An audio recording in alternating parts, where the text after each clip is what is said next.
পুজোর যে অনুদান সেটা নিচ্ছেন না, কেন নিচ্ছেন না? আমরা এবারে এই নওগাঁ শ্রীরামপুর মহিলা মিলন চক্রের সদস্যরা ঠিক করেছি যে পুজোর অনুদানটা নেব না। আরজি করে যে নৃশংস হত্যাকাণ্ড হয়েছে, এটা আমাদের তার ছোটোখাটো একটা প্রতিবাদ বলা যেতে পারে। কারণ আমরা তো মায়ের জাত, আমাদের তো সবসময় আমাদের মেয়েদের জন্য চিন্তা হয় যে আমাদের মেয়েরা সেফ কিনা। হাসপাতালের মতন জায়গা, যেটা আমরা মনে করি দুনিয়ার সবচেয়ে সেফ জায়গা, সেইখানেই যদি এরকম একটা নৃশংস হত্যাকাণ্ড হয়, তাহলে তো পৃথিবীর কোথাও আমরা সেফ নই।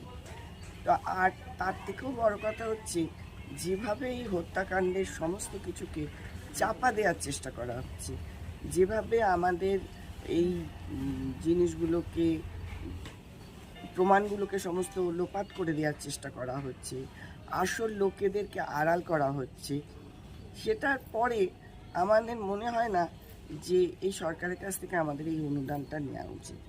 আজকে যদি দৃষ্টান্তমূলক কোনো শাস্তি হয় এই সব লোকেদের, তাহলে আমরা সামনের বছর ভাববো যে আমরা নেব কিনা।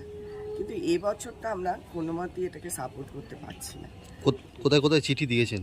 আমরা মহকুমা শাসককে দিয়েছি, শ্রীরামপুর থানার আইসিকে দিয়েছি। সিদ্ধান্ত নিয়েছেন আপনারা পুজো কমিটি থেকে সরকারের যে দেওয়া অনুদান সেটা নিচ্ছেন না, হঠাৎ করে সিদ্ধান্ত নেওয়ার কারণ কি?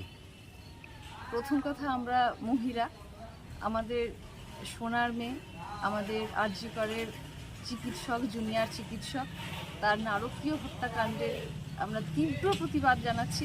আমরা সরকারি অনুদান চাই না, আমরা চাই তার বিচার।